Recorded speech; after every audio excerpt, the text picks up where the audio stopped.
PTI के star batsman, PTI का बेहतरीन दिमाग, एक ऐसा शख्स जिसको कम से कम पिछले 7-8 साल पहले पता था कि उसने फाइनेंस मिनिस्टर ही बनना है, वो शख्स जिसके ऊपर इमरान खान ने बड़ा तकिया किया था, असद उमर अब काबीना का हिस्सा नहीं है। उनके अपने ट्वीट के मुताबिक इमरान खान ने उनको एनर्जी का पोर्टफोलियो दिया था, लेकिन उन्होंने मुनासिब समझा कि वो अब काबीना का हिस्सा ना बने। गैर मामूली डेवलपमेंट बहुत से जावियों से है।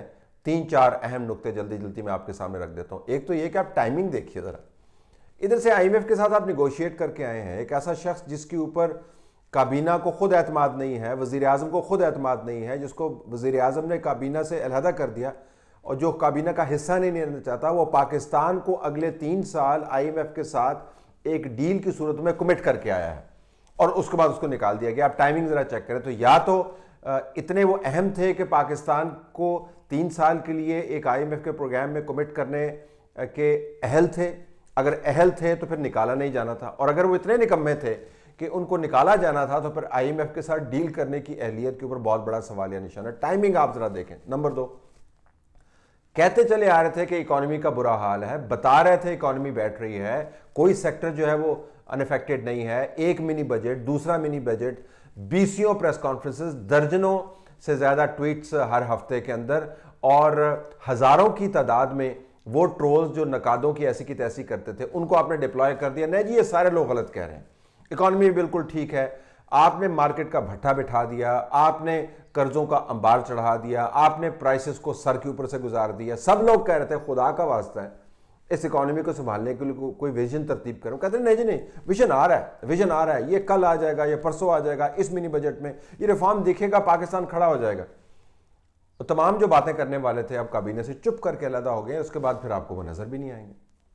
तीसरी बात, अगर स्टार बैट्समैन जिसके पास पाकिस्तान की मुस्तकबिल की डोर आपने दी हुई थी, अगर उसकी यह कारकर्दगी है कि वो 7 से 8 महीने लास्ट नहीं करता तमाम तर सपोर्ट के बावजूद, तो आपका क्या ख्याल है कि काबीना के दूसरे मेंबरान क्या कर रहे होंगे।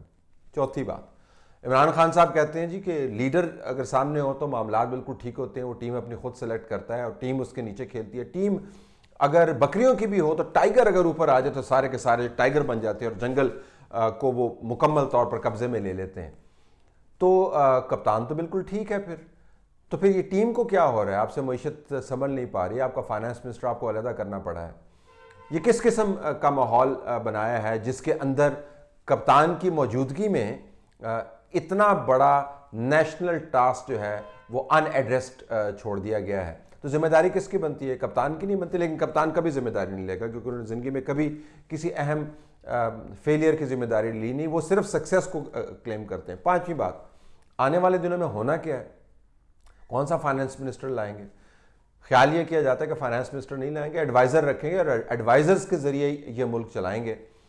पहले एडवाइज़र्स के ज़रिए वज़ीर आज़म चल रहे थे, अब एडवाइज़र्स के ज़रिए मुल्क की मईशत चलेगी।